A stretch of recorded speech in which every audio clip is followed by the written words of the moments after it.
चलिस चाचा रागदा ई जवार का गाड़ी जी रंगदा जवार का गाड़ी। लेकिन अब ये जाएगा साथ ही साथ चाची के भी आगे मुछिया का माल कइले हमरा मामा में झड़ुआ के काम कइले हमरा मामा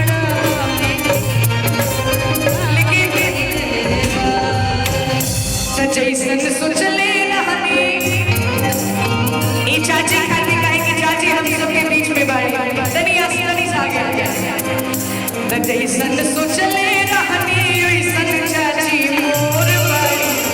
चाचा से गोर बाड़ी जैसन सोचले रहनी ओइसन चाची मोर बाड़ी चाचा से गोर बाड़ी थोड़े छरहर पातर मोर थोड़े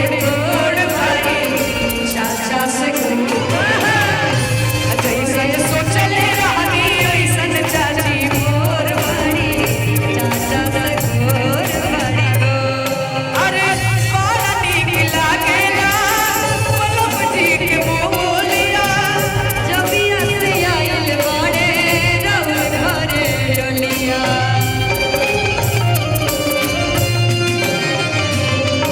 बड़ा नीक लागेला पलक जी के बोलिया जहिया से आइल बाड़े रउर घरे डोलिया बनके हमारा जिंदगी में आए अजोर बाड़ी सावर गोर बाड़ी जैसन सोचल रहनी ओइसन चाचा मोर बाड़ी सावर लेकिन कि गोरी तोरी छुरी वाला रे आरो बचल लुका मार चल रे कि गोरी तोरी छुरी वाला रे गोरी तोरी छुरी वाला लाल रे बचल लुका मार चल गोरी तोरी छुरी वाला रे गोरी तोरी छुरी वाला लाल रे बचल लुका मार चल बाकी समझ कर हर से बहरवा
गोरे गोरे काला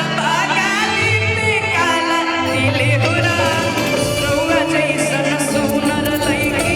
रौरा जैसन सुनर लईकी किस्मत से मिले होरा रौरा जैसन सुनर लईका किस्मत से मिले होरा रौरा लेकिन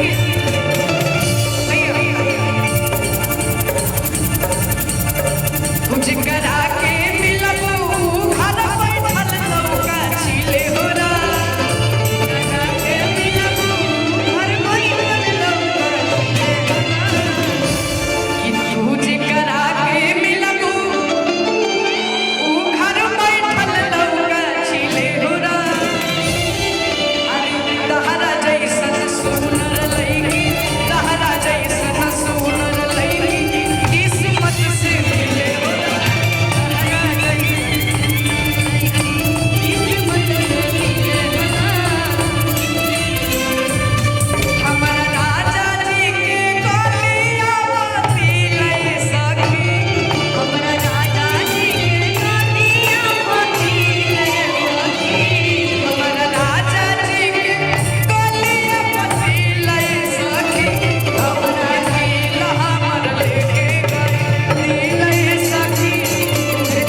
कुछ कहते हैं ना